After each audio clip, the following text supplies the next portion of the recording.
नमस्कार।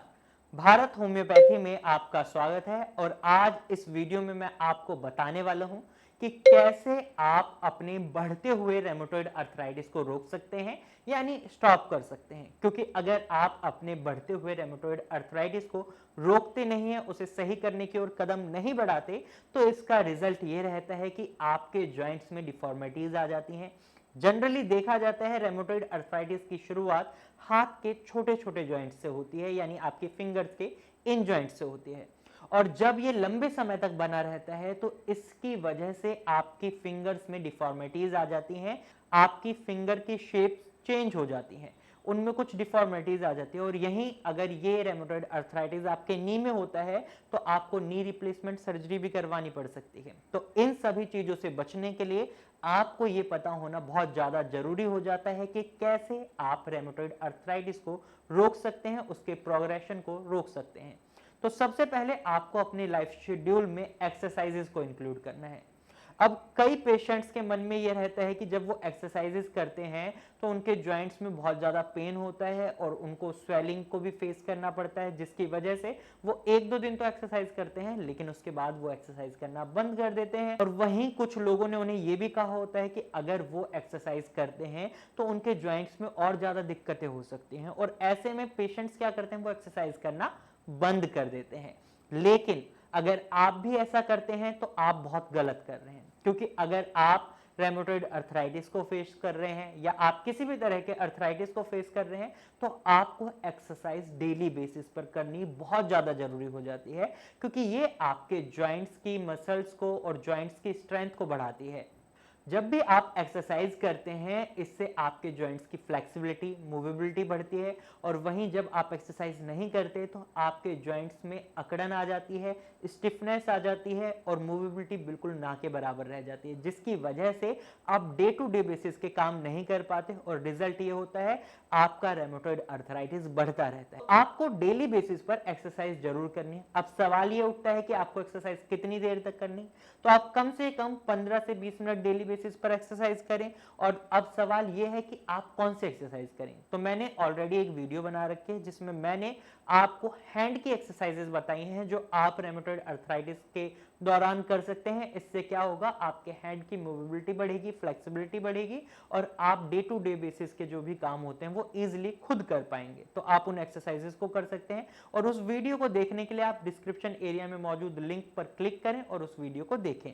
अब दूसरी चीज जो आपको अपने लाइफ शेड्यूल में इंक्लूड करनी है वो है आपको अपने लाइफ शेड्यूल में मसाज को इंक्लूड करना है।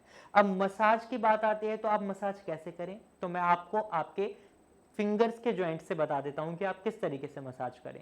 आपको अपने हाथ को इस तरीके से रखना है और अपवर्ड मसाज करनी है इस तरीके से। इसको भी आपको कम से कम 10 से 15 मिनट तक के लिए करना है। इससे क्या होगा, आपका ब्लड फ्लो अच्छा बना रहेगा और आपकी जो मसल्स अकड़ गई हैं, जिनमें स्टिफनेस आ गई है, वो धीरे धीरे मूवेबल सिचुएशन में आ जाएंगे और उनमें स्ट्रेंथ आएगी, जिसकी मदद से आप डेली बेसिस के काम इजीली कर पाएंगे। अब ऑयल की बात कर लेते हैं। जब आप मसाज करें तो आप किन ऑयल की मदद से मसाज कर सकते हैं, तो इसके लिए आप olive oil, mustard oil, almond oil और कोकोनट ऑयल की मदद से मसाज कर सकते हैं। ये आपके जॉइंट्स में आई हुई इन्फ्लेमेशन को कम करने में मदद करते हैं और साथ ही आपके जॉइंट्स को स्ट्रेंथ प्रोवाइड करते हैं। तो आप इन ऑयल्स की मदद से मसाज कर सकते हैं। तीसरी चीज जो आपको करनी है वो है आपको आपकी डाइट में प्रोबायोटिक्स को इंक्लूड करना है। प्रोबायोटिक्स में एक ऐसा अच्छा बैक्टीरिया पाया जाता है जो आपकी बॉडी को एक्टिव रखता है, हेल्दी रखता है। अब ये प्रोबायोटिक्स की बात करें तो आप प्रोबायोटिक्स दही में ले सकते हैं, आप योगर्ट ले सकते हैं, आप पनीर ले सकते हैं। जैसे फ्रेगमेंटेड फूड होते हैं उनमें भी प्रोबायोटिक्स की अमाउंट अच्छी होती है, जैसे आपका डोसा, ढोकला, इडली है। अब दही की बात करें तो दही एक ऐसा फूड आइटम है जिसे आयुर्वेदिक ट्रीटमेंट में डॉक्टर्स मना करते हैं रेमेटॉइड अर्थराइटिस के पेशेंट को, क्योंकि उनको लगता है इसकी वजह से उनके जोड़ों में दर्द बढ़ सकता है। तो ऐसे में दही को मना करा जाता है। लेकिन वहीं होम्योपैथी ट्रीटमेंट में आप दही ले सकते हैं, लेकिन बहुत ही लिमिटेड अमाउंट में। इसके लिए भी आपको अपने डॉक्टर से एक बार कंसल्ट करना बहुत जरूरी हो जाता है, क्योंकि पर्सन टू पर्सन और patient to patient situation vary करती है। हो सकता है आपकी कंडीशन अभी इतनी ज्यादा खराब ना हो, लेकिन कई रेमेटॉइड अर्थराइटिस के पेशेंट्स की कंडीशन बहुत ज़्यादा खराब होती है, जिनमें बहुत ज़्यादा स्वेलिंग देखने को मिलती है उनके जॉइंट्स में, उनकी मूवेबिलिटी बहुत ज़्यादा कम हो जाती है, जिसकी वजह से अगर वो कोई भी चीज़ अपनी डाइट में एक्स्ट्रा खा लेते हैं तो उन्हें और ज़्यादा दिक्कतों का सामना करना पड़ता है, तो उनको दही मना करी जाती है। तो इसलिए अगर आप दही को अपनी डाइट में इंक्लूड करना चाहते हैं तो इसके लिए एक बार अपने डॉक्टर से ज़रूर कंसल्ट करें। और हमेशा एक बात का खास ध्यान रखना है, कोई भी चीज़ आपको एक्सेस अमाउंट में नहीं खानी, आपको सभी चीज़ें लिमिटेड अमाउंट में खानी है। अब डाइट की बात हो रही है तो आपको आपकी डाइट में कुछ चीज़ों का और खास ध्यान रखना है। आपको प्रोसेस्ड फूड, जंक फूड, इन सभी चीज़ों को अवॉइड करना है। आपको बहुत ज़्यादा मीठा नहीं खाना है और साथ ही आपको कोई भी ऐसी चीज़ नहीं खानी है जिससे आपके जॉइंट्स में सूजन आ जाए या इन्फ्लेमेशन आ जाए या पेन हो जाए, क्योंकि ये पेशेंट टू पेशेंट वेरी करता है। हो सकता है किसी को दूध से एलर्जी हो सकता है किसी को दही से एलर्जी हो। ये आपको खुद पता करना है कि आपको किस चीज़ से एलर्जी है।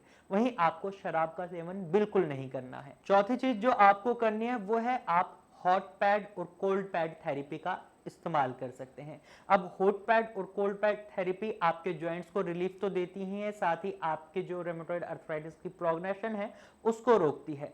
अब सवाल यह है कि आप हॉट पैड थेरेपी कब करें और कोल्ड पैड थेरेपी कब करें।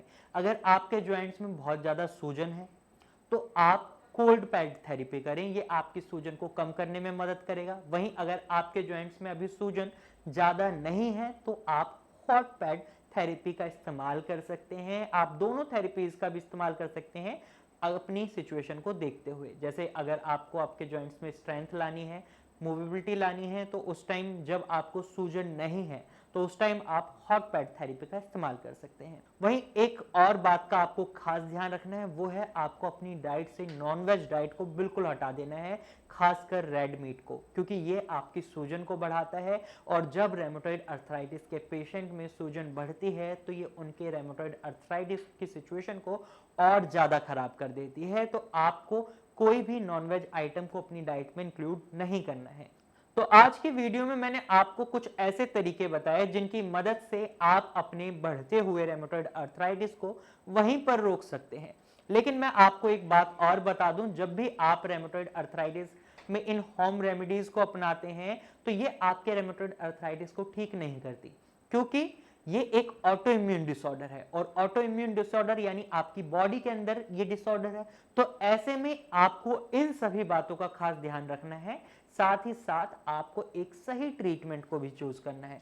अगर आप आयुर्वेदिक ट्रीटमेंट ले रहे हैं तो आपको ट्रीटमेंट पर भी भरोसा रखना पड़ेगा, लेकिन अगर आप आयुर्वेदिक ट्रीटमेंट ले रहे हैं और आपको आराम नहीं मिल रहा तो आप होम्योपैथी में भी स्विच कर सकते हैं। और होम्योपैथिक ट्रीटमेंट लेने के लिए आप नीचे दिए गए नंबर पर कॉल कर सकते हैं और भारत होम्योपैथी की डॉक्टर की टीम से बात कर सकते हैं, उनसे कंसल्टेशन ले सकते हैं। आपके जोड़ों का दर्द ठीक हो सकता है, आपका रेमेटॉइड अर्थराइटिस मैनेज हो सकता है। तो देर बिल्कुल ना करें, नीचे दिए गए नंबर पर कॉल करें और भारत होम्योपैथी की डॉक्टर की टीम से कंसल्ट करें। तो आज की वीडियो में सिर्फ इतना ही। मुझे उम्मीद है आपको ये वीडियो अच्छी लगी होगी। अगर आपको ये वीडियो अच्छी लगी है तो आप इस वीडियो को लाइक करें, साथ ही आपको ये जानकारी यूजफुल लगी है तो आप इसे अपने दोस्तों और रिश्तेदारों के साथ जरूर शेयर करें। और अगर आप ऐसे ही इंफॉर्मेटिव वीडियोस और देखना चाहते हैं तो आप हमारे चैनल को अभी सब्सक्राइब करें। Thank you for watching.